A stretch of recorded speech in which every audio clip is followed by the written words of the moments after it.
Salut, c'est Trado. Voilà mon commentaire pour GSI International, pour le trading de moyen terme. Comme on peut le voir sur ce graphe, la situation de GSI est très intéressante. Tout d'abord, dans un contexte global, la valeur est comprise dans un canal vert ascendant dont la borne inférieure soutient les cours depuis plus de 2 mois. Si on repart à la hausse en rebondissant sur ce canal, on pourrait envisager d'aller percuter dans l'idéal un objectif très appétissant, bien au-delà des 5,5 €. A l'inverse, on voit également qu'il y a une oblique mauve qui capte les cours depuis pas mal de mois et qui peut être à l'origine d'un canal mauve descendant dont l'objectif entraînerait la valeur à un peu plus qu'1,8 €. Donc nous sommes un petit peu à la croisée des chemins. Dans un contexte plus global, il semble que la valeur soit en train de dessiner un drapeau. Et normalement, de manière statistique, les drapeaux se perpétuent par une sortie dans le même sens que le mât, c'est-à-dire vers la hausse.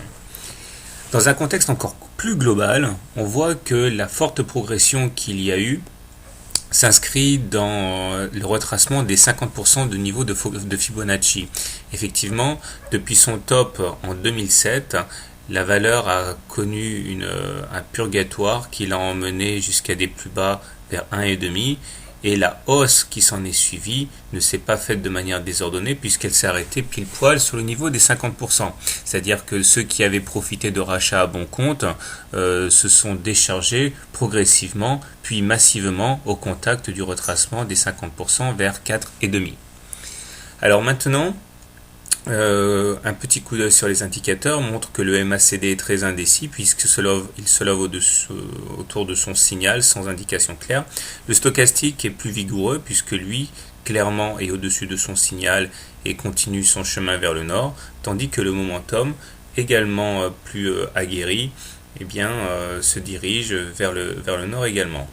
Comment trader? Alors, si on a une optique plutôt haussière sur le cours, on peut envisager de rentrer maintenant en jouant le canal vert, en espérant rallier dans un premier temps la résistance à 4,5 et pourquoi pas le haut du canal vert. Dans ce cas, il faudrait mettre un stop loss en dessous du canal vert en cas de cassure, peut-être même en dessous de la moyenne mobile à 20. Si on a plutôt une optique baissière sur le titre, c'est le canal mauve qui mérite d'être joué, donc avec un stop loss au-dessus du canal vert, du canal mauve, et un objectif qui serait le bas du canal mauve. Mais je terminerai en disant que, en termes d'analyse de Weinstein, nous sommes toujours en phase 2, ce qui signifie que normalement seuls les trades haussiers devraient être joués. En effet, les cours sont bien au-dessus de la moyenne mobile à 30 séances qui figure ici en très fin noir, ce qui vaut au titre normalement une tendance de moyen terme haussière. Voilà, très bien, bonne semaine et bon trade.